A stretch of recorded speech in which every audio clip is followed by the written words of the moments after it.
the past few months in LA, I've been on a journey of discovery. I've become a seeker. That path has led me to extraordinary people and spiritual practices that have opened doors, not just emotionally and creatively, but energetically. So today, I'm exploring something I thought I'd never do on this podcast, a live psychic reading with somebody I'm meeting for the very first time. My guest is MaryAnn DiMarco, a renowned psychic medium, spiritual teacher, and author. MaryAnn translates messages from the other side into guidance, offering practical tools for clarity, healing, and personal growth. She believes there's a thin, invisible veil between our world and the other side, and that by raising our energetic frequency, we can meet spirit in the middle. I'm Sara Jane Ho, and this is Mind Your Manners, where no topic is off limits as we uncover the secrets to feeling at ease in every situation.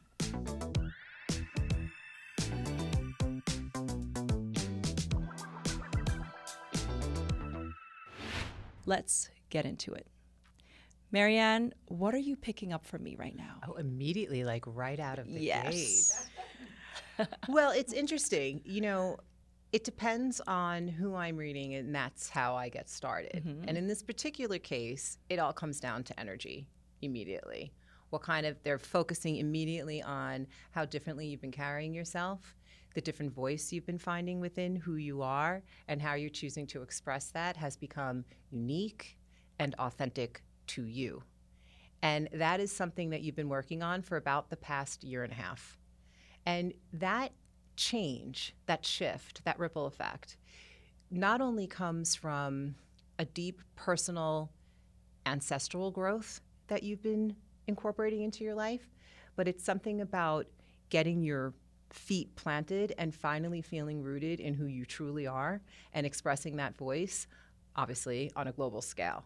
That shift and that change is what's creating all of this inner growth, all of this kind of relaxed energy that maybe you're not even used to, and it's slowing your energetic pace down in a way that feels more like a flow instead of leaning into hard resistance or chase. That's just the energy read. That's how it always starts.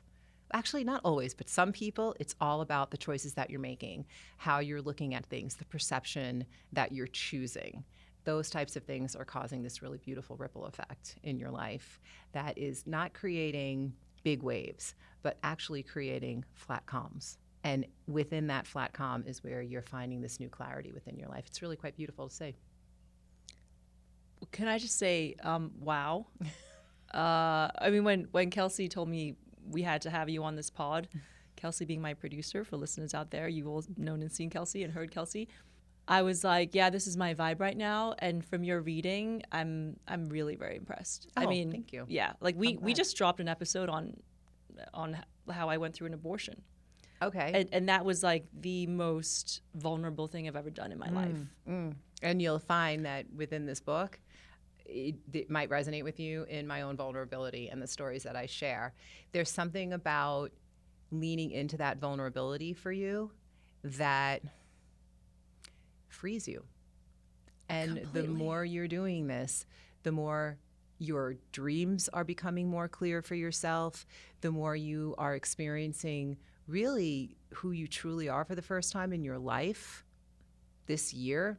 This past year, past 6 months especially, things are unfolding. Yeah, it's the past 6 months, exactly. And there's that self-care has a whole new look for you. It is not the way somebody else thinks your self-care should be. It's the way you think your self-care should be. And that type of authenticity cannot be given to you. You have to own that.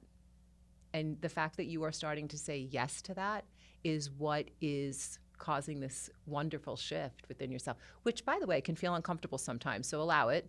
It doesn't always feel pleasant. But there is this underlying freedom that comes along with all of it. And I'm very excited for you, actually. I think it's everything that I write about. It's honestly what I teach. It's why I write the books that I write. And this new book is called The Guide, parentheses S, book, mapping out life's journey with spirit by your side. Mm-hmm. So this just came out, right? This is coming out September 16th. Yeah, by the time this episode airs, and it'll just come out. I'm really excited about this book. What you are doing is, the reason why it excites me about what you're doing is because it truly embodies what I try to teach, which is that the answers that we seek are within us. That it is not something that is outside of us, that me as a psychic medium, although I'm thrilled to read you and I'm happy to give you the information, should feel mostly validating for you. It should feel like I'm telling you something that you yourself already know, and that with your guides and your loved ones on the other side collectively, they're just using me as a tool to continue to help validate and highlight your higher and truer self, the true self, the true voice within you. And that's all I'm doing. I'm just picking up on what you yourself already wrote, what your soul already knows to be true. Wow. And we're going to dive into your process in a little bit. But just to take it back to what you said about how being my most authentic and vulnerable self is freeing and liberating, Mm-hmm. I feel like I'm just a bird soaring in the sky. Yeah. Because I'm just dropping all this stuff off of me. And I've released a lot of weight in the process. Mm-hmm. And it's interesting because I was not raised to be authentic. Understood. I grew up in Hong Kong. It's a very conservative and judgmental society, actually. I mean, I love my hometown. I love my friends, but that is Hong Kong society. Mm-hmm. And anytime somebody dresses in a different way or tries to strike a different path, it's really frowned upon and judged. Mm-hmm. And so... And Chinese culture also has so many complexities to it where, what you think is not what you're showing. Mm-hmm. And I'm 39 years old now, and I felt that, for the first 38 years of my life, that's how I was.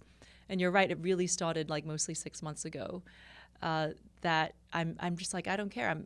We had a guest who wrote about normalizing stigmas. She talked about abortion. I dropped my abortion, and I just feel it's been the most life-changing thing for me. And I'm so impressed that you can read up on that. So You've learned incredible accountability. Accountability for your choices and how you choose to continue, your choices and how you go forward in your thinking is not easy for everybody. And what you have chosen to undo is very difficult. And I think that people want to sort of remain in their comfort zones, and I totally understand it because we're all products of our environment to some degree. Mm-hmm. But I think when you feel intuitively that you want to push against it in some way, that there's a shift that you're being called to do, which is what you felt, that shift is incredibly powerful for your soul's journey, for your life here, for everything that you signed up for before you came here. The fact that you said yes, you need to celebrate that more, is what I'm hearing really loud and clear too. That's the next part of this, is within this soaring and all of that you're feeling, celebrate this new, and really actually it's not the new, it's the true version of who you are in this moment, who you are becoming. And we can still honor what we've experienced in the past because it's taught us exactly what we do and don't want in our lives. And the fact that what I love about what you're doing is that you are taking those moments and you're learning from them. You're not dismissing them. And that's incredible. So everything that was given to you in your own life, in your culture, everything that you've learned, you're choosing to understand it in a different way, utilize it as a tool to help you navigate this part of yourself now. And that is exactly what I write about. So well done. I'm very proud. My dream is that I want to do for Asians in America and the West what Oprah did for Blacks and what Ellen did for LGBTQ. Beautiful. And when I drop sort of really authentic episodes like that where other people are like, oh, whoa, you're so brave for doing that, I get so many messages from women who say, I feel seen, I feel heard, I went through the same thing. I haven't told a soul. Watching your episode made me feel lighter. It is the first time that I have written about my own experience in losing a baby and having to make choices. You'll see that in the book. It is incredibly liberating to hold on to that and to finally talk about it in a way that I felt was sharing, and how I processed it with my guides, and you'll understand why it comes up when you read the book. But what I see you doing globally is freeing a lot of people and giving them permission to say, yes to themselves for the first time and to really own that. What I always say, what we learn, we teach. What we learn, we give. And when you share your stories like you absolutely will get validation through others saying thank you. And I know you will see that over and over and over again. So please keep doing that. You will write a book about it. FYI. Just so you know, stay tuned, because she will write a book. You will write a book about it. About my journey? Absolutely, yes. And there'll be travel involved around that book. You'll experience you'll speak for a few different cultures, actually, and backgrounds. I think you're going to dig up some wonderful stories from some people that will share them with you, and you're going to help tell those stories. So you're using your platform for a wonderful, wonderful cause, and I'm excited to see it. Thank you. You're welcome. Does Spirit have a message for me today that feels urgent? That's an interesting question. No. And the reason why I'll say that is because the message of Spirit should flow through me with a feeling of usefulness. Urgency can cause, we would then be paying attention to a time frame. And I like to surrender over to the universe when it comes to divine timing. If it was something, I might say to you, and you're behind the 8 ball on that, I might say, you could have done that. You're kind of being indecisive about something. But I don't have that for you at all. I actually have you in a very wonderful state of flow. I think if I read you a year ago, I probably would have picked you apart a little bit for denying what you knew to be true. You were meeting it with a lot of resistance and struggling a little bit there. Very true. I was lost, actually. Yeah. A year ago, I was still trying to figure things out. I just moved from Shanghai to LA. I was new to town. Okay. But I was still flying back to China every month because I have a team there and my husband is there. And it really wasn't until this year where I feel actually I'm in cosmic flow state. Yeah. And so no, when you are flowing, there is no urgency. You are living in the now, in the moment, with manifestation for the future and excitement, with appreciation of the past. But this moment now is the most important place that we can be and where we should be placing our energy all the time. And how should I interpret what I'm feeling in my body, in this moment as we're speaking? Because I'm feeling something. It depends. Resistance, flow, where is it settling in your body? I can feel it in your heart chakra here, so emotions here. I can feel that you want to let go of things that you have suppressed, and you're going to continue to tell those stories, so I can feel it in your gut. But there should be a sense of calm, or there should be actually a little bit of excitement, too, in that your soul's being heard.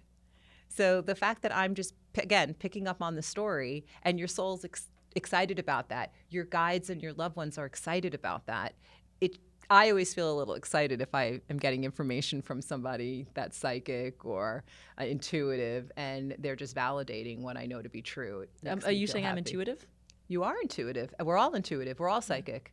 Every single one of us. You do not have to be a psychic medium to give message or feel message for others, but most of all, you can feel it for yourself. And what I want to teach and what I continue to teach is helping people get in touch with their own abilities so that you don't need to sit with somebody like myself, that you have the power within you to make those connections all on your own.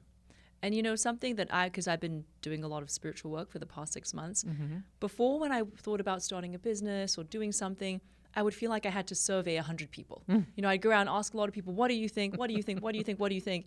And then I'd still be equally confused. Now I don't ask anybody. I look within. I meditate on it. Beautiful. My team really doesn't like that. Because I run a beauty brand, and they'll be like, "Should we use this bottle? Or should we price it this?" And I'll be like, "Guys," I tell my co-founder, I'm gonna go meditate on this, and she's like, "Okay, so when can you meditate on it?" She's like, I'm going now. I will be meditating on it now. I'm like, maybe next Tuesday, because in reality, I'm also calling my Akashic record healer. And it's a standing call on Tuesday morning. So I'm like, I love this. I'm going to give you a really good tool that your team will love. Okay. And it's a 5-second rule. Oh. And the 5-second rule will help you trust that intuitive ability as an instinct. And so if you are, the next time your team comes to you, I want you to intuitively go into your claircognizance, your inner knowing, and you should feel that kind of in your gut area. Okay, right? and That so gut knowing. Yep. listeners, this is why you should watch the YouTube video, because watch. right now MaryAnn is putting both her hands, palms facing tummy, over her stomach, right? And presenting a question. Should we use this packaging or this packaging? What do you think? 5-second rule. Yes or no. This one or that one. And then you just choose. The gut won't lie. It will match what you think. It's after that 5 seconds where we start to get ourselves in trouble. That's so true, because then we move from the body or heart to the mind. That's right. And the mind is what? And, I've also been taking acting classes recently, and my acting coach, I feel that everything I'm studying and doing, Kabbalah, spiritual work, acting, it all goes back to like, listen to your heart and body over your mind. Absolutely. The body never lies. The body never lies. The mind will get in there because we've been trained for it to get in there, right? This is how we've been conditioned. So we're going to start to think, well, what if I make the wrong decision? What if that packaging is better? And now, what will the outcome be? We'll start to play all of the scenarios in our mind.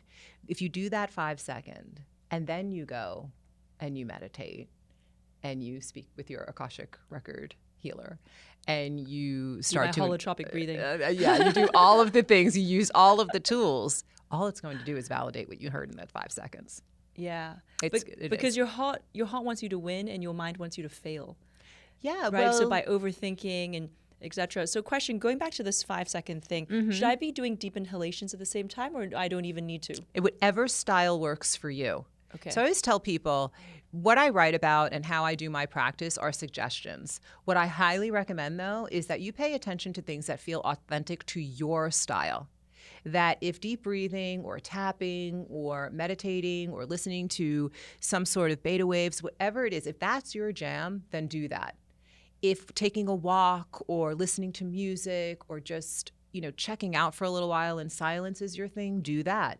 Whatever feels like a flow. And I'll ask my guides, what practice should I use right now? And I might hear, go meditate.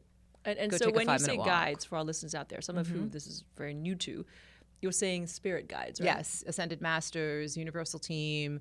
They are comprised of spirit guides, loved ones, angels, all types of different higher energies. And they are here to help guide us within our lives. But really, the most thing that they're here to do is to highlight what we already know so that we can start to make these decisions. They're leaving breadcrumbs, but really it's up to us to say yes.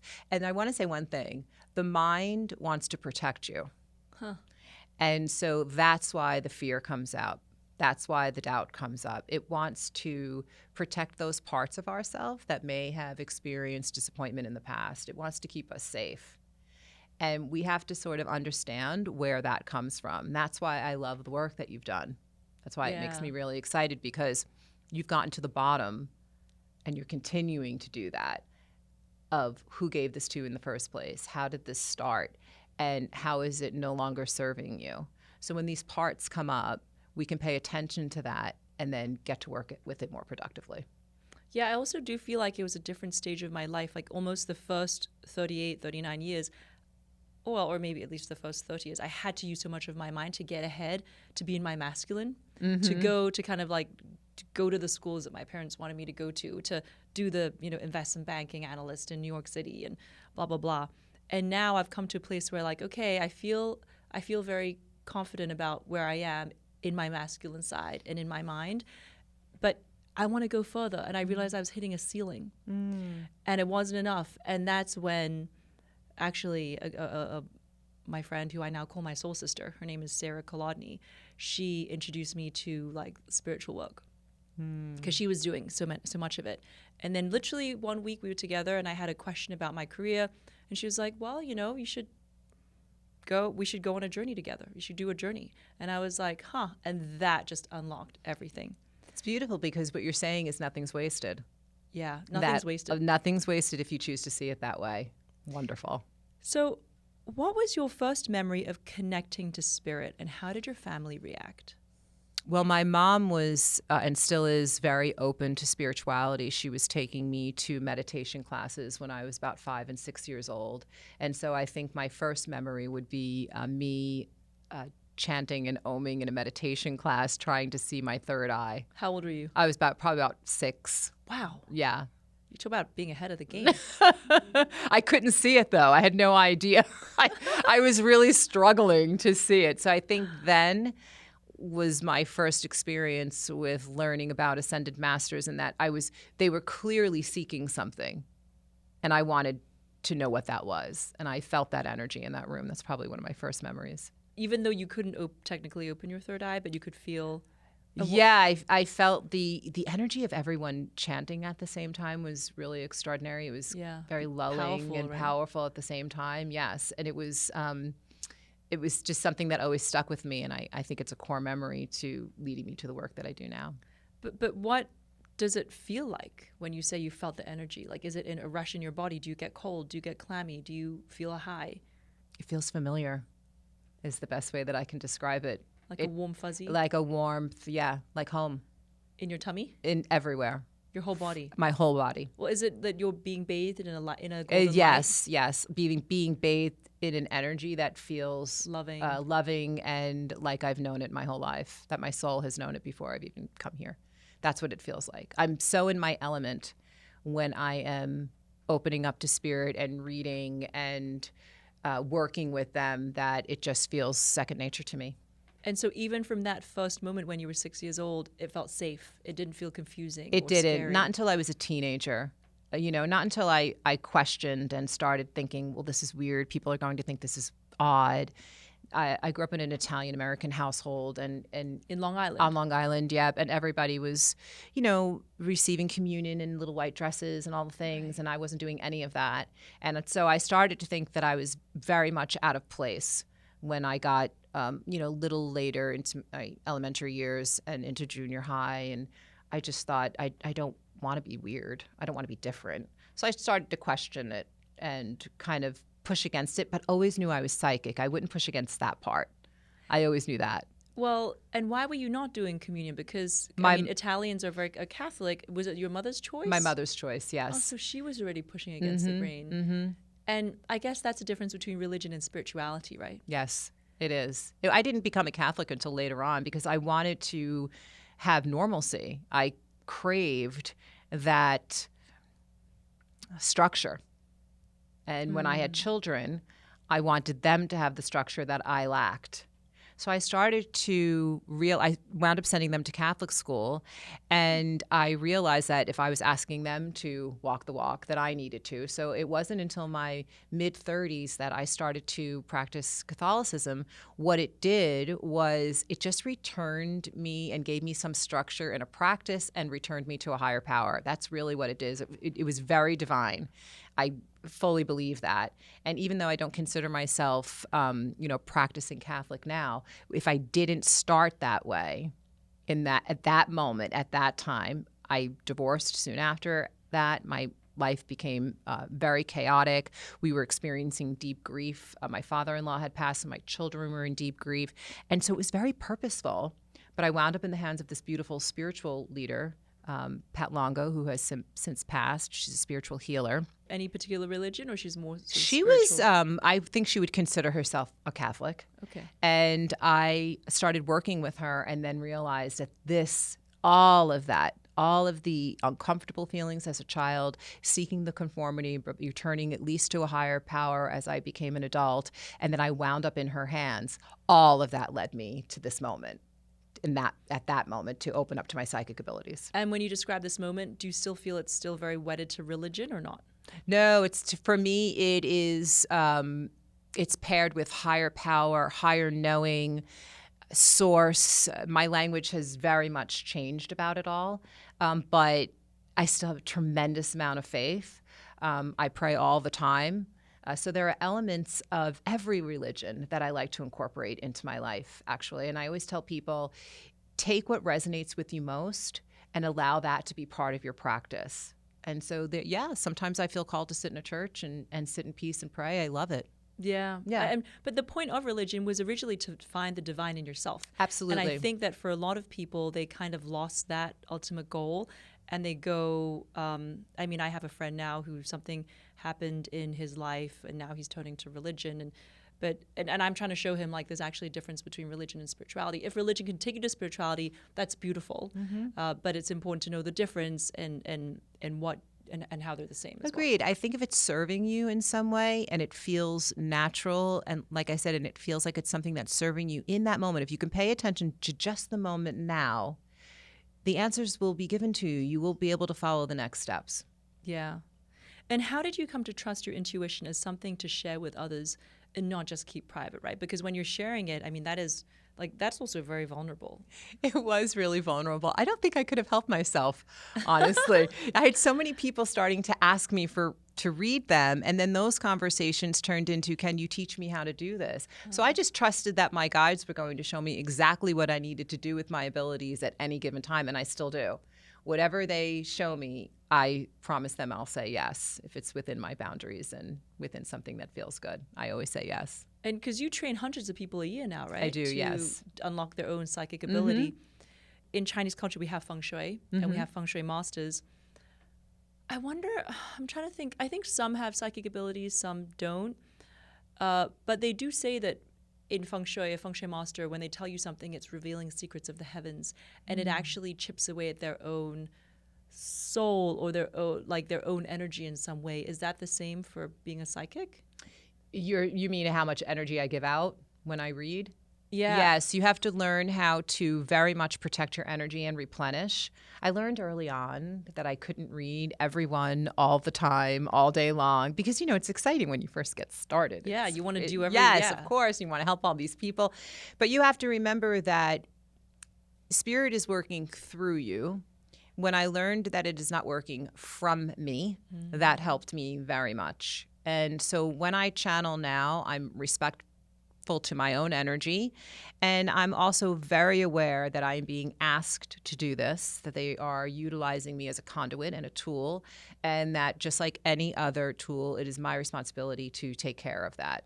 And they will warn me. They absolutely will show me when I'm being worn down, when I'm saying yes too much. And so I've been doing this a long time, and I'm pretty aware of how to take care of myself, but it can be incredibly draining. Absolutely. I mean, look at Tyler Henry, right? The Hollywood medium. And yes. he has all these, is it brain surgeries? Or he has I believe so, yes. Very poor health. And he did allude that it's also related to his gift. I haven't heard him say that, but yes, I can absolutely understand why he would say that. He's a beautiful reader from what I can see. And I think that, again, you have to be very aware of how much you're putting out. I have a wonderful reader, Kim Russo, the Happy Medium, and she taught me about, she had mentioned it at one point in passing, about your chi and how much you have to replenish that and making sure that you're very aware of it. So you also use the word chi. Yeah, that's the word she gave, and that's the word I use for it, yeah. Because it's a Chinese word. Yes. Qi means energy and life force. Yep. And I feel like we have a certain amount. Yeah. Do you think that we can replenish it? Well, so in Chinese culture, we say, so qi is, you can replenish it.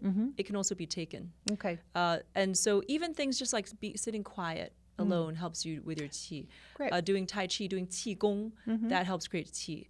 Also, foods you eat can help build qi. But people can also take qi away from you. Or if, let's say, your house is too big, and you're one person living in too big of a house, that drains your qi. Beautiful. See, okay, that's very validating. So the way I teach that is, are you allowing others to suck the energy from you?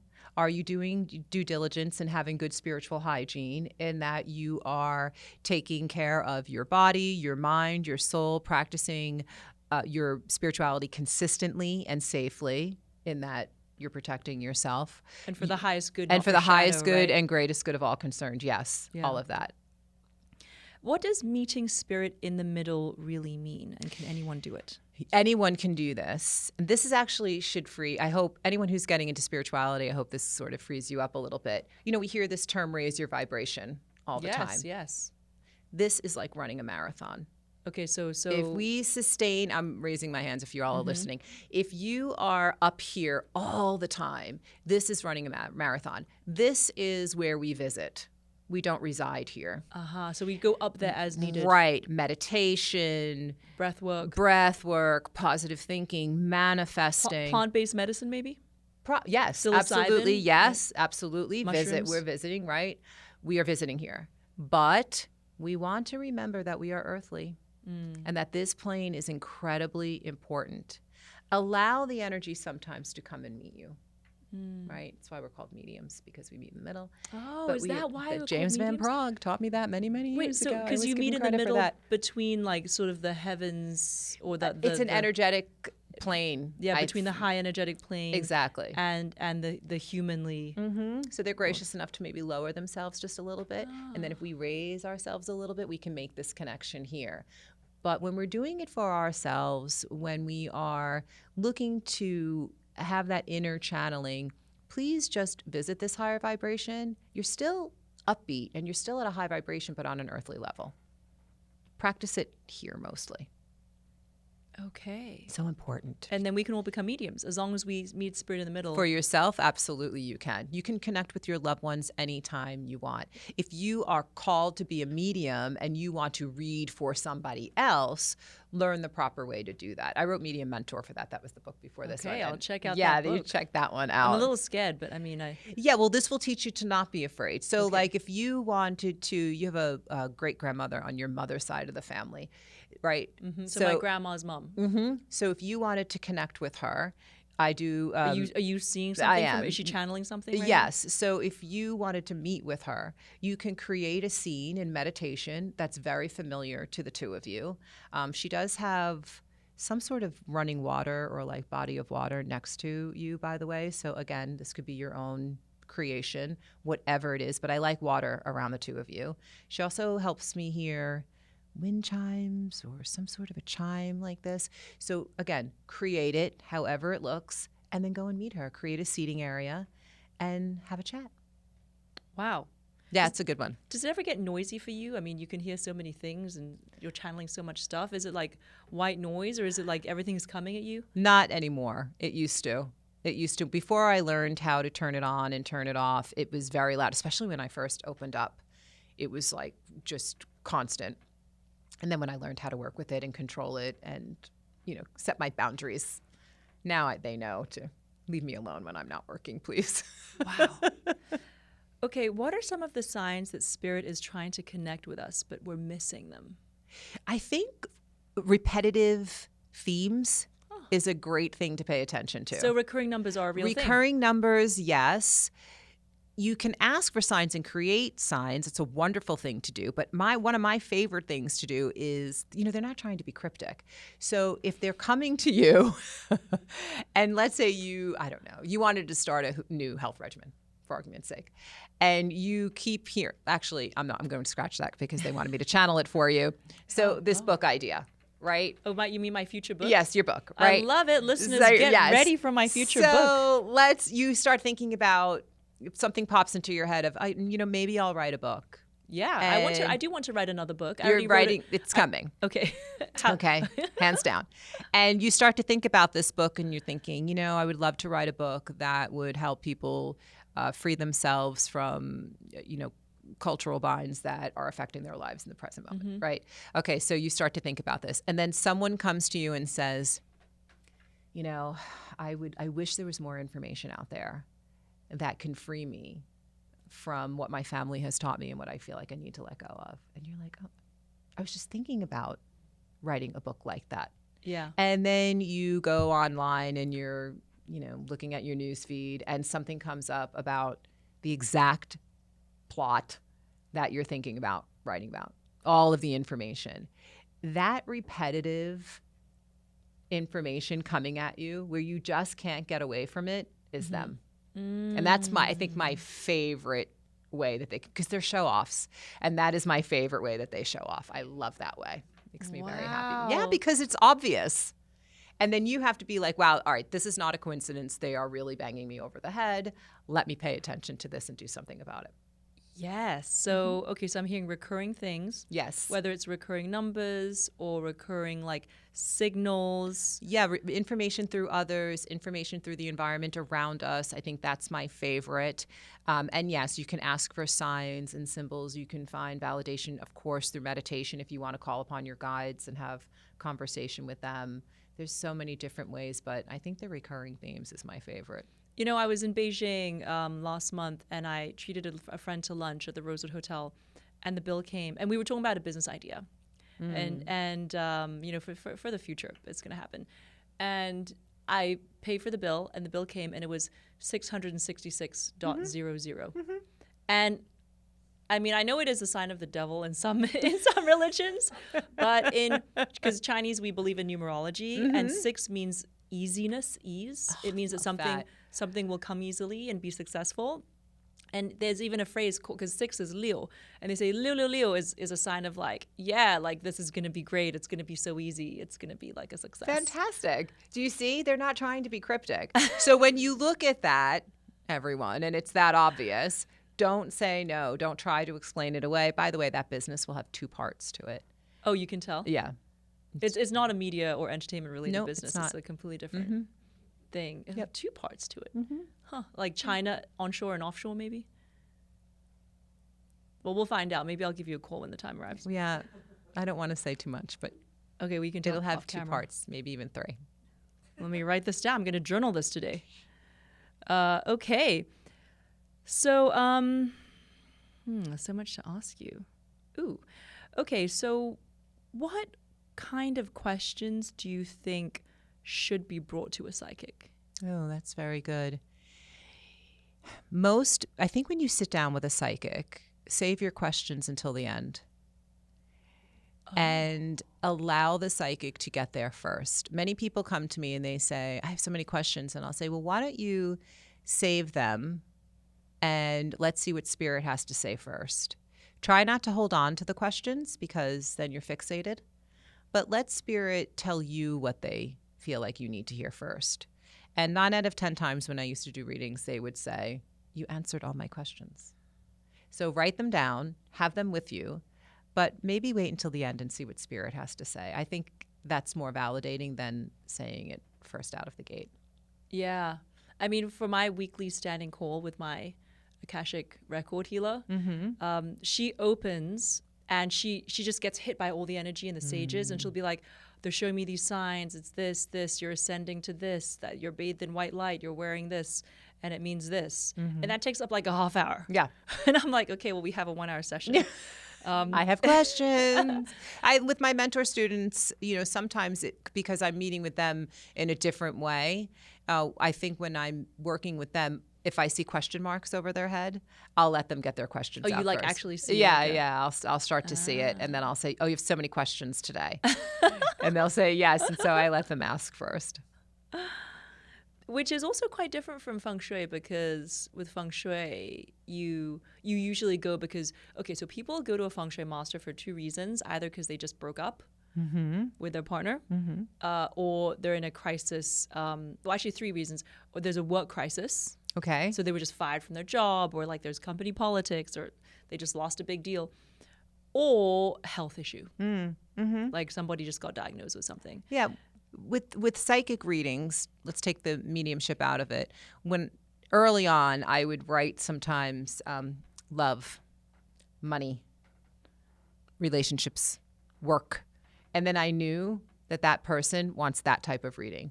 They want to know about all of the high points in their lives. But I always trust spirit to show me first what they are here for. That I trust them so much that I know the messages that I receive for that person, the ones that I give, are the ones that they are absolutely meant to hear.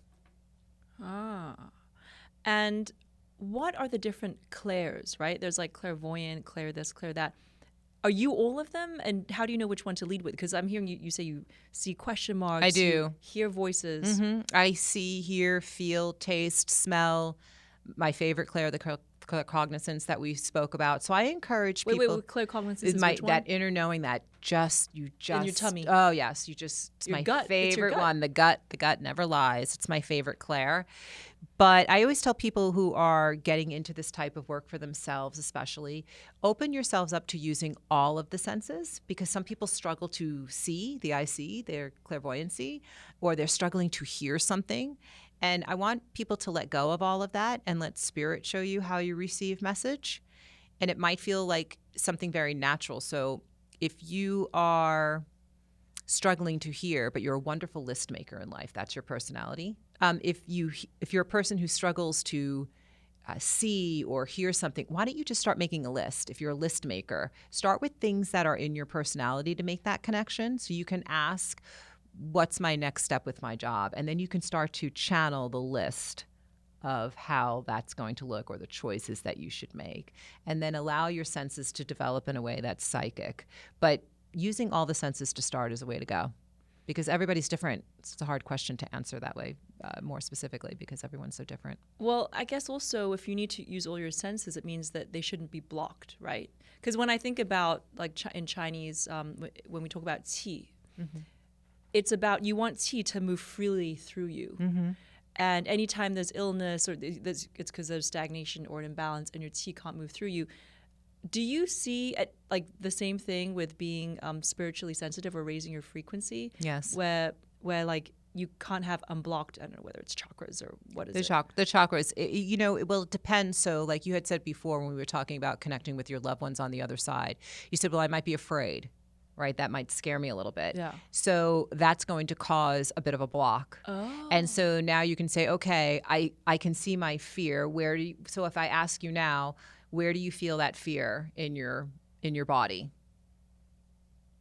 Okay, well, I guess before, I'd say I was scared about it up until 2 months ago when I was doing a journey and my mother was energetically sitting on me. Okay. And I just actually was like shooting the shit with her. I was like, hey, Mom, what Yeah, are you here to yeah, tell yeah. me? And I said, like, what are you here to show me? I surrender. Perfect. And I couldn't move any part of my body. It was like I had pins and needles, hands, arms, feet, everything.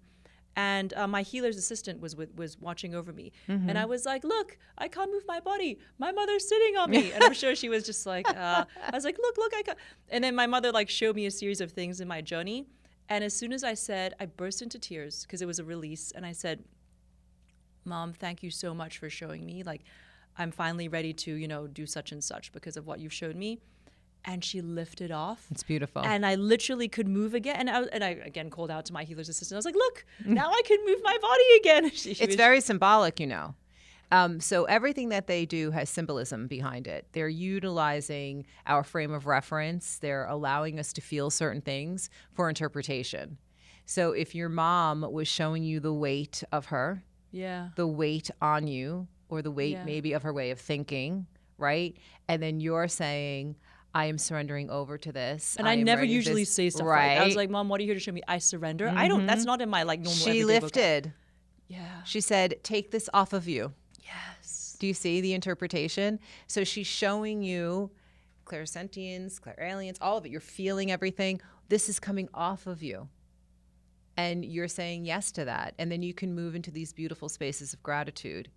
When you have blocks, your crown chakra a little bit blocked for me, right? In how we are directly receiving. Is it because I'm so much in my mind? Yes. It's exactly why. And what can I do in order to try unblock to that? We don't want to push it away because we don't want to bypass or dismiss these things. You want to understand why it's there. Why are you choosing to think so hard?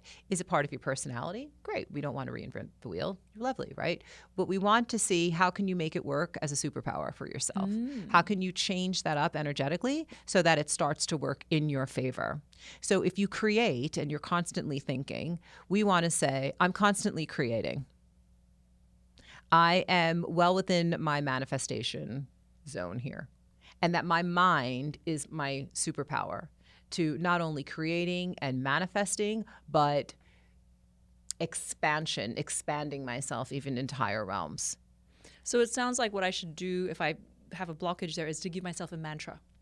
Yes. And repeat that mantra to myself. Absolutely. And that will help me. Yes, because our words are very powerful and our thoughts are very powerful. So instead of, people will say to me, I'm stuck. And I'll say, well, are you stuck? Are you in a powerful pause?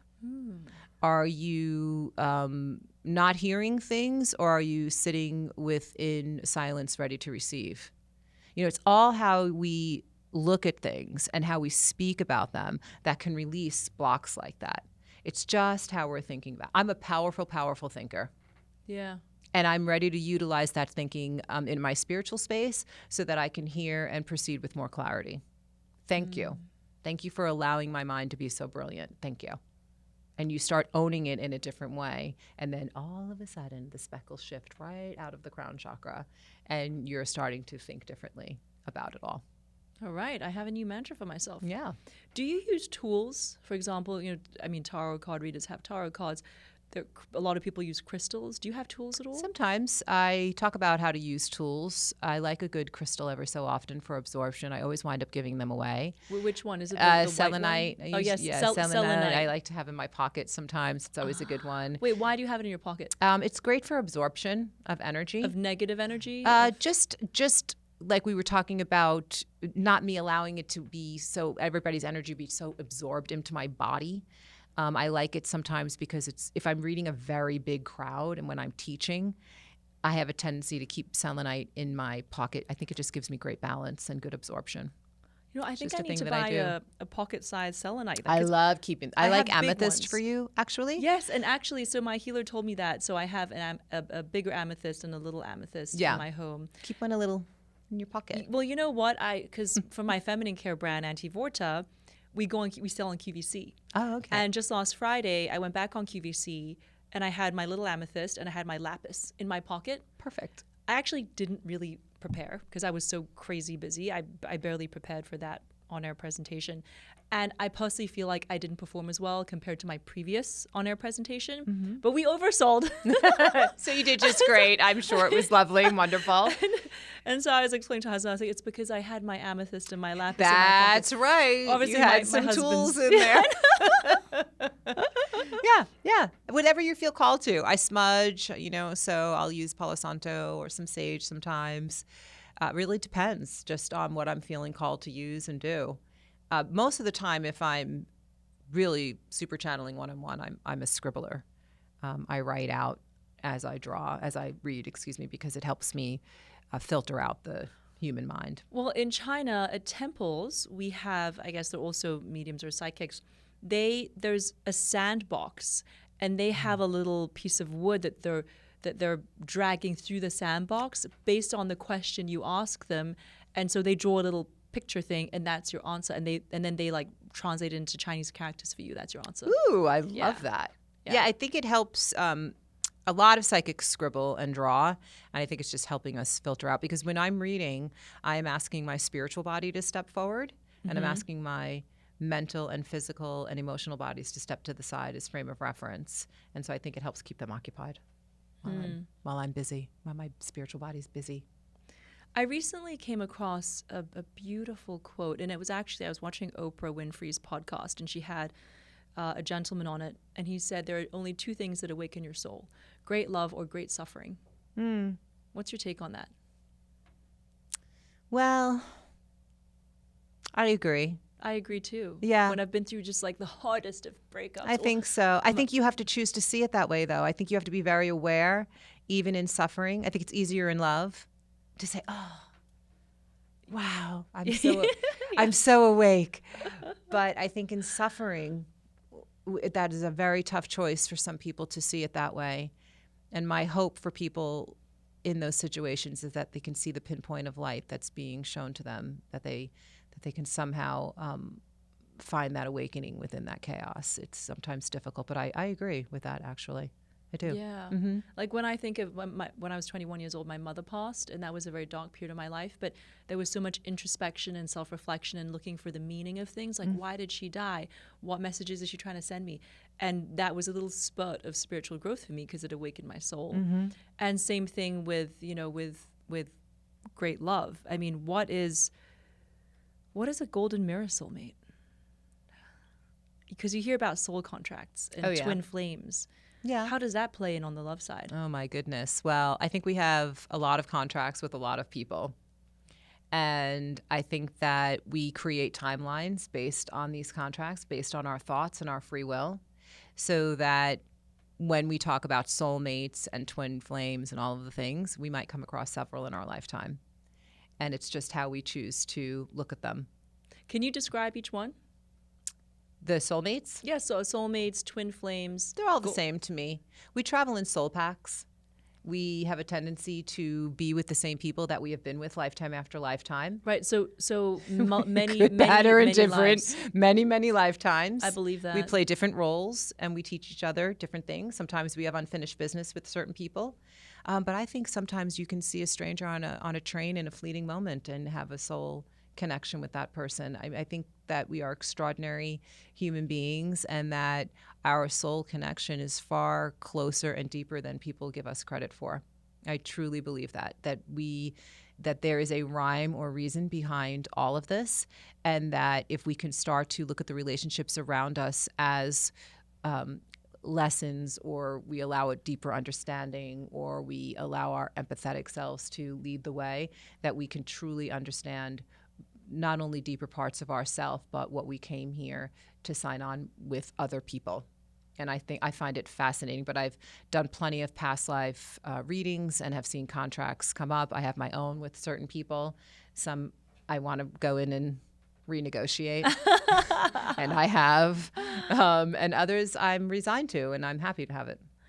A very good friend of mine, she's Asian American, and she was married to and divorced an American, like a Caucasian, a white guy. Mm-hmm. And then she's now with another white guy, and she's only ever dated white guys, doesn't date Chinese guys.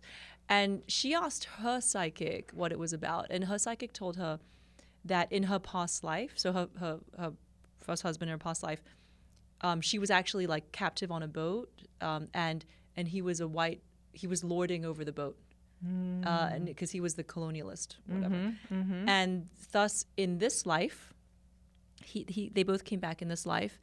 And she is supposed to lord over white men.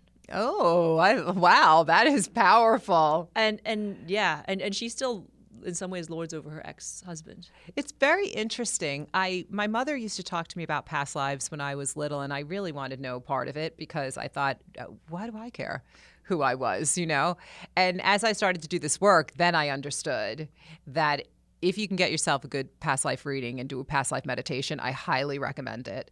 And where can we get one done? Can we look? I talk about it in one of my books. I think Medium Mentor. I talk about how to do past life a little bit. I might talk about it in this one. But I talk about having a past life reading. Actually, Lisa Campion is a wonderful reader. If you ever. How do you spell Campion? Campion, Campion. Okay. And she's the one that I talk about in the book who highlighted a past life of mine.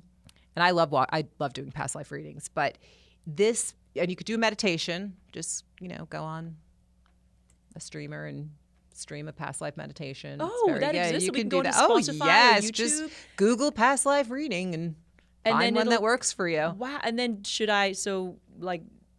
we be lying down, eyes closed, listening to music at the same time, or no need? Yeah, you can do that. Maybe some psilocybin? I do one where you ascend through the chakras, and then you imagine 3 doors in front of you.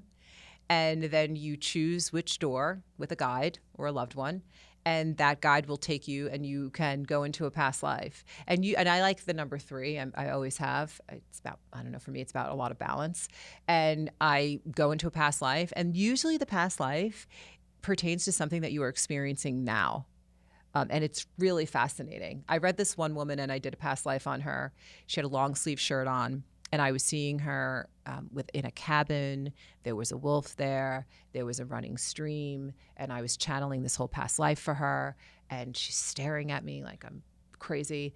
But at the end of the reading, she took off her sweatshirt, and her whole sleeve of her arm was the cabin, the river, the wolf, the whole tattoo. Thing. Yes, it was a whole tattoo. So she already had it tattooed on. She didn't know. She didn't knew, she know felt why. It. Yes, exactly. And so to me, they have wonderful meaning. If you'd like to go and explore your past life, find out what it is that you are carrying over. Are you carrying a lesson? Is it relationships that you're working on? Are there wonderful traits and celebrations that you're bringing over from another lifetime, which is totally possible. I feel like I've done this work many lifetimes, and I've been shown it often. And I've often been, one lifetime, I was shown that I was beheaded because of it.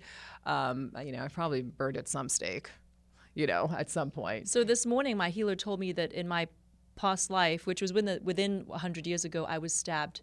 And that's how my life ended. I was a man of the people, and I was wearing a suit and tie, and I was trying to help people, and I was helping everyday people.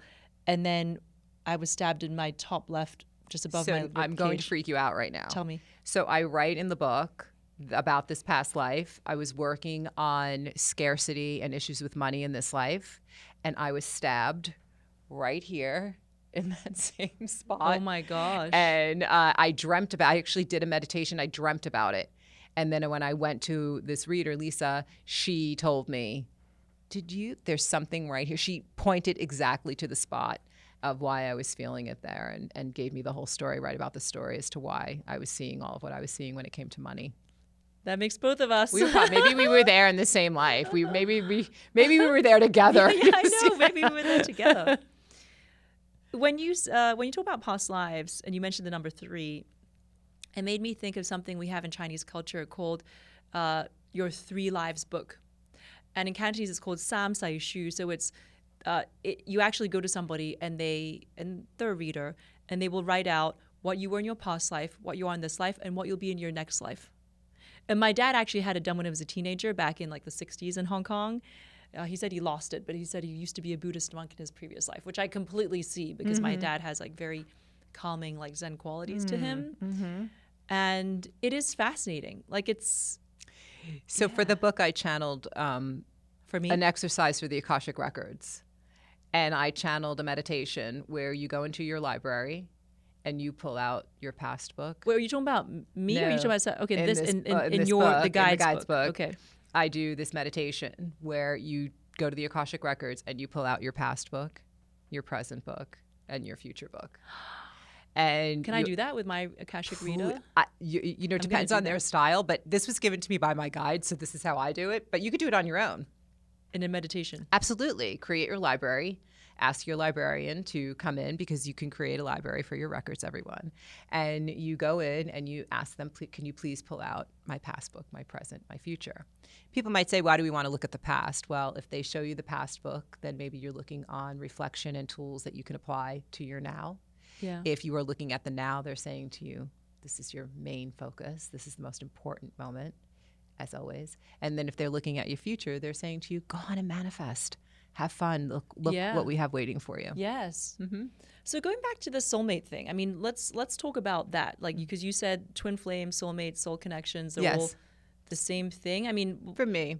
Yeah. My interpretation. What about like romantic love, soul connections? Yeah, well, we can have different types of relationships, but we might have relationships with people where in one lifetime they are our lover and in another lifetime we're siblings. It just depends. I have a contract with my husband that is he's my second husband. I'm remarried, and we have this contract where when our lives kind of go crazy, we come together again.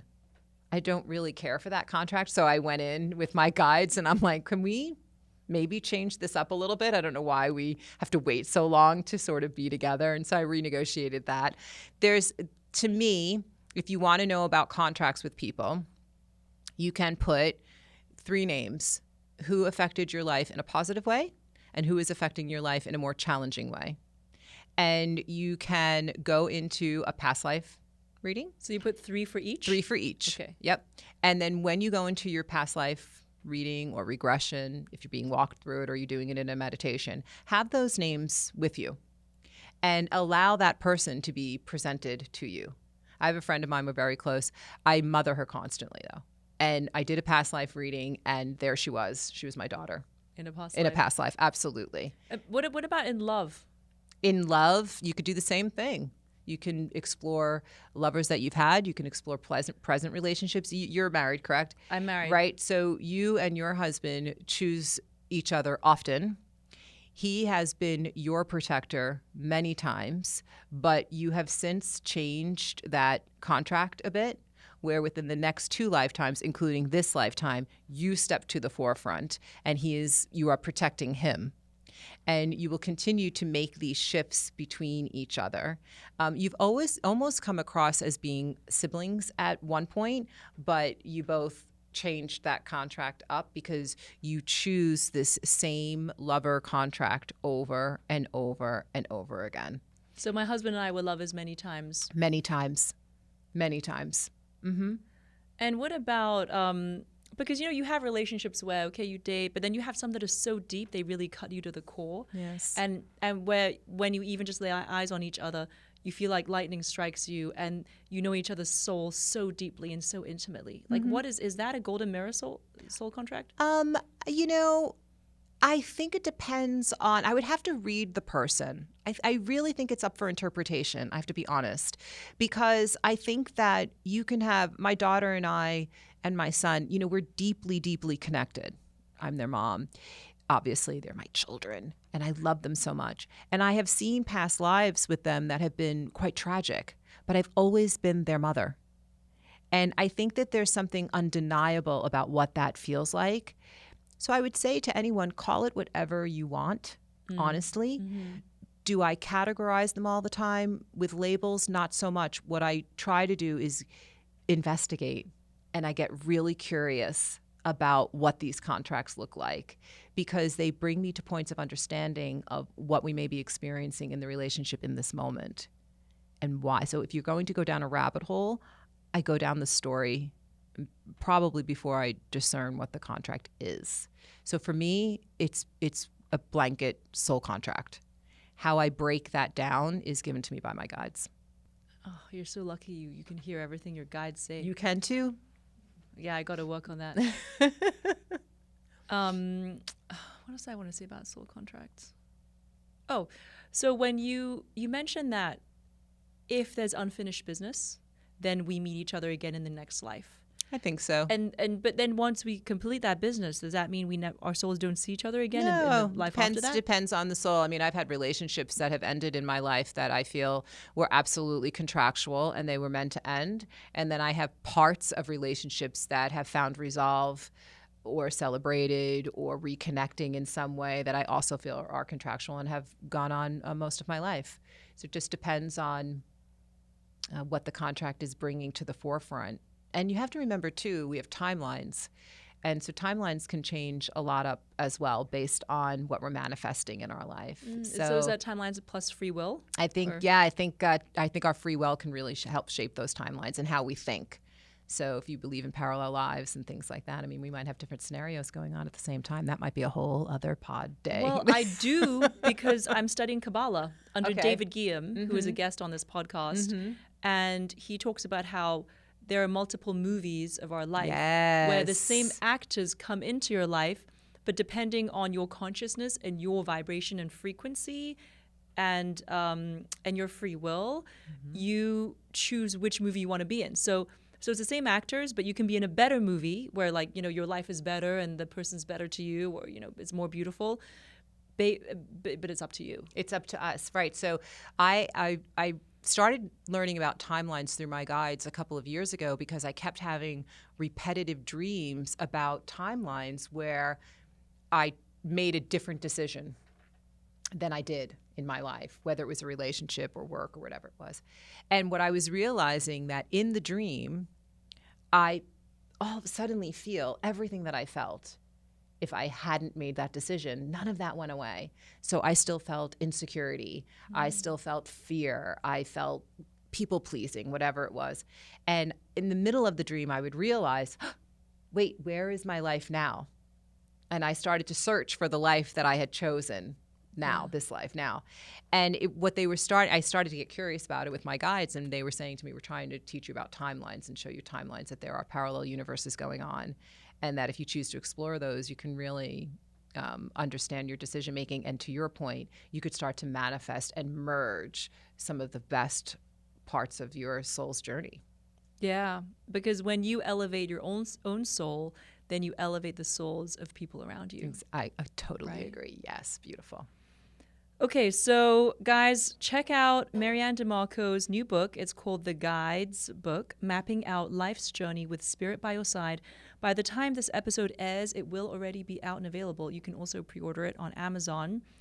MaryAnn, what are some resources and tools for our listeners to begin their journeys? I think the first thing that I would tell people is establish a belief system. And whatever that looks like for you, whatever flows for yourself and your soul, and say yes to that. And truly believe that the light is not separate from you, that the light is within you, and that you have access to that light anytime you want. Believe that you have psychic abilities, that you are intuitive, and that you are an incredible, powerful human being who can manifest the ultimate timeline for self if you choose to say yes. that belief system for me is the start of anything. Second to that would be using tools that feel authentic and natural to you, whether it's meditation, whether it's conscious breath work, whether it's pulling cards for yourself, writing, journaling, whatever, deep prayer, whatever that looks like for you, do it and be consistent in it. Thank you very much. I'd like to end by gifting you some of my said feminine care product. Thank you very Anti-Vorta. much. Oh, I appreciate that. Thank you so much. It's vagina care. For a menopausal woman, this is exactly what my vagina wants in this moment. Because my vagina needs some Oh my God, we're clipping this and putting it onto my care. Instagram reels. Psychically, my vagina is very happy. Please open it up. Check it out. I will. It's all made with traditional Chinese medicinal herbs. My vagina is already happy. I want you to know. Intuitively, she's like, yes, girl. Let's get this on. So this is our hydrating intimate wash. My husband's going to be so happy when he sees this. Yeah, husbands thank us. Husbands are Yes. happy. And then there's a little spray, and also doubles as a full body underarm deodorant as well, in addition to down there. I didn't know I was going to get gifts today. This is the most special kind. Yeah, exactly. Thank you. Thank you so much. Oh. This is lovely. Thank you. And I'm not kidding. Needed. All right. So, by the way, you know why we do so well in QVC is because the QVC consumer is a 55-year-old menopausal woman. There we are. We're being heard, people. Gen X in the house. Yes, we need to be heard. We need to be heard. Our vaginas are crying for it. All right, listeners, thank you for tuning into Mind Your Manners. This is your host and etiquette life guide, Sara Jane Ho. And remember, no matter what life throws at you, with me in your ear, you got this. If you want to support the show, please leave a review and a rating. It'll help new listeners discover us. And visit my YouTube channel to watch the full episode.